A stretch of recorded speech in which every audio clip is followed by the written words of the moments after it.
The silence of Silver Lake was not empty, it was heavy.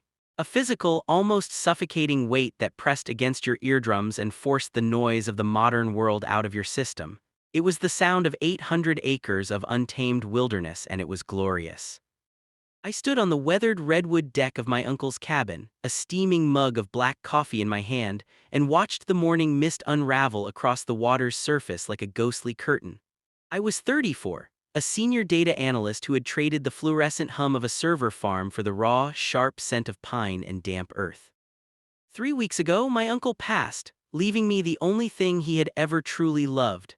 This massive, untouched horseshoe of granite peaks and dense forest that wrapped entirely around the pristine water, isolating it from the creeping suburban sprawl that had devoured the rest of the county.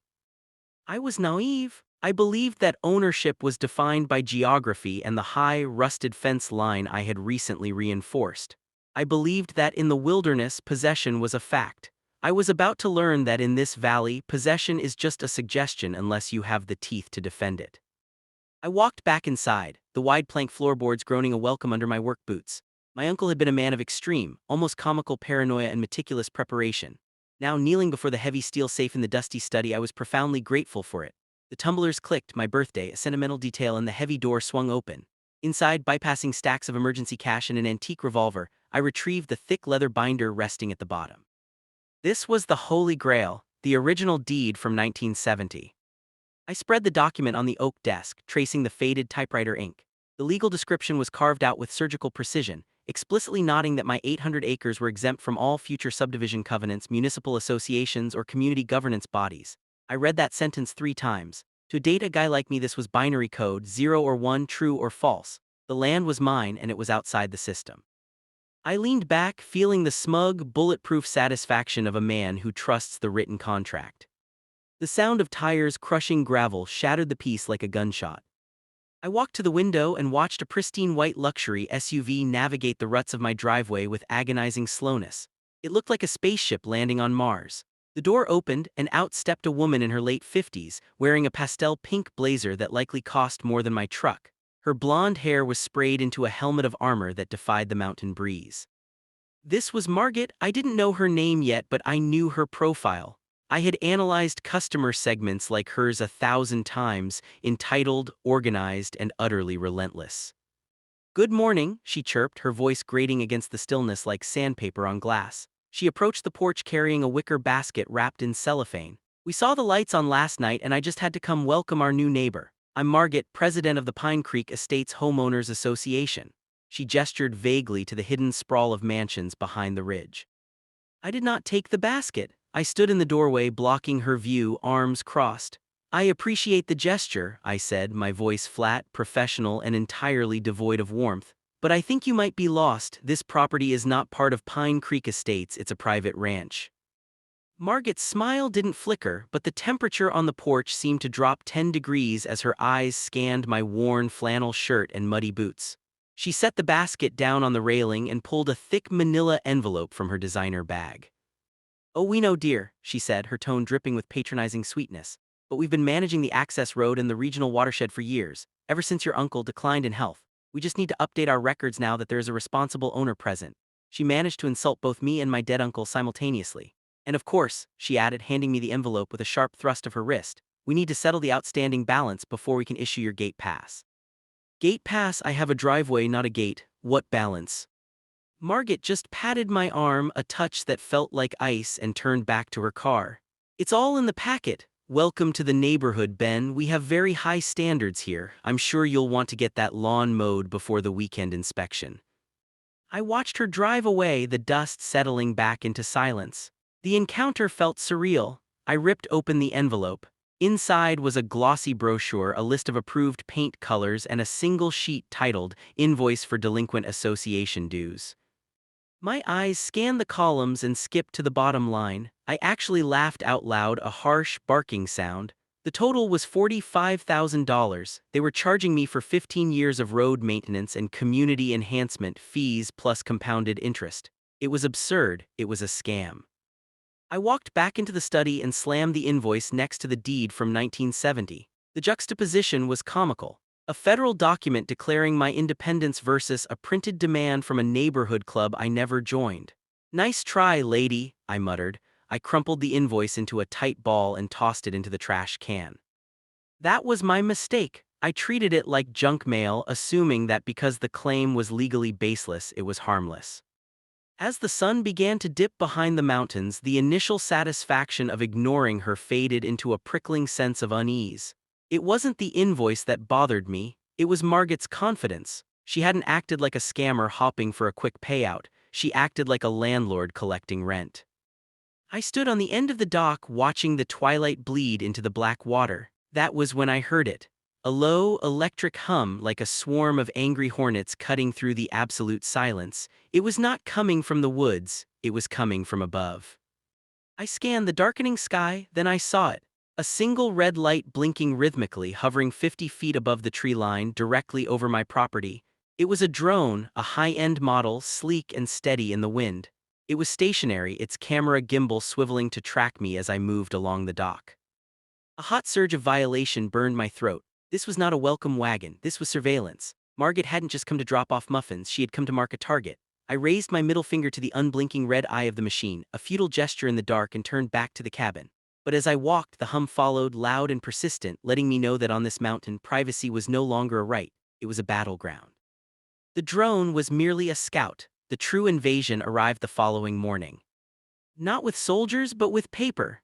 My mailbox was stuffed to the bursting point with thick, cream-colored envelopes embossed with the Pine Creek Estates logo, a stylized pine tree that looked more like a spear tip. It was a bombardment of bureaucracy. The first citation was for unsightly commercial vehicle storage, my 1998 Ford pickup. Fine, $500. The second was for unapproved exterior pigment, claiming the weathered cedar of my cabin didn't match their approved earth tone palette. The third was the most absurd, excessive vegetation height, a fine of $1,000 for failing to mow a literal forest. I stared at the fines, my analyst brain trying to process the sheer, illogical malice of finding a nature preserve for being natural. They weren't just asking for money, they were trying to drown me in administrative noise. I knew I couldn't fight this alone. My expertise was in data structures, not the twisted logic of suburban property law, so I sought a professional. I found Vicki Jenkins. Her online reviews were a mix of 5-star praises from winners and 1-star bitter rants from the people she had destroyed. She was the profile I wanted. Her office was in the heart of the county seat, a brick building that smelled of old money and mahogany.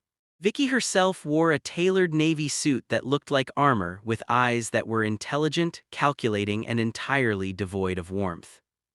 I laid everything out on her polished conference table: the deed, the absurd $45,000 invoice, the fresh stack of fines. She reviewed the documents in silence for 10 minutes before finally looking up.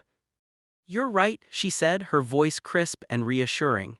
"Legally, they don't have a leg to stand on. This is a classic intimidation campaign. They know they can't win in court, so they're trying to annoy you into selling."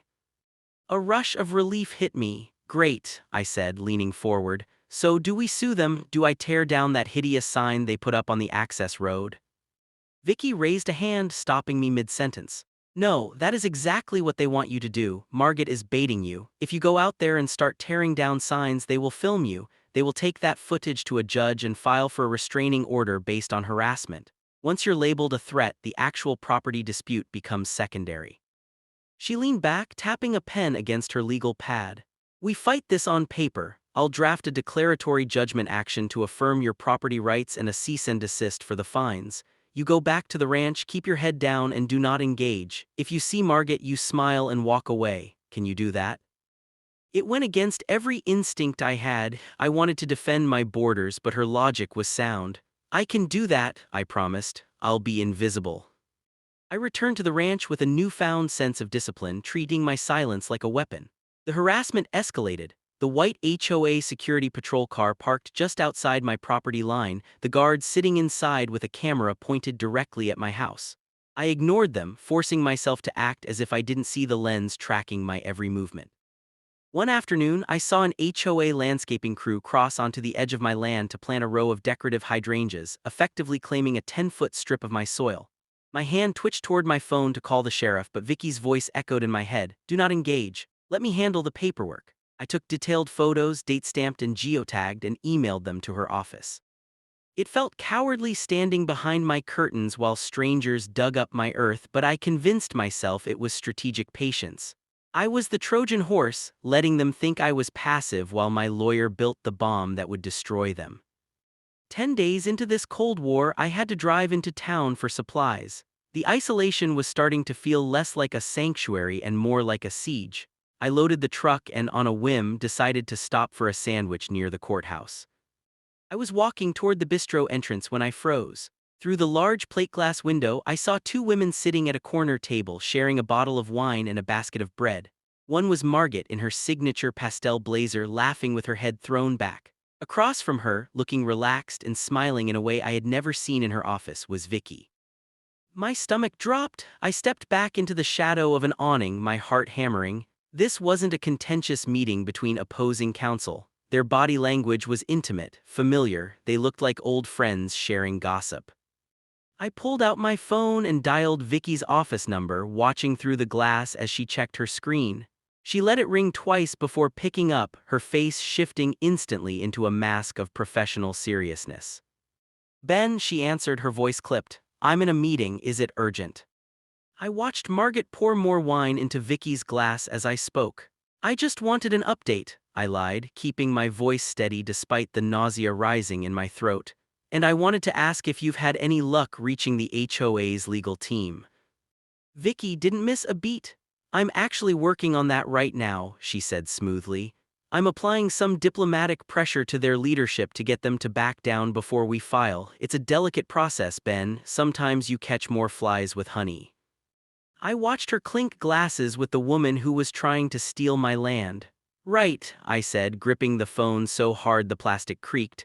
"Diplomacy, I trust you, Vicky."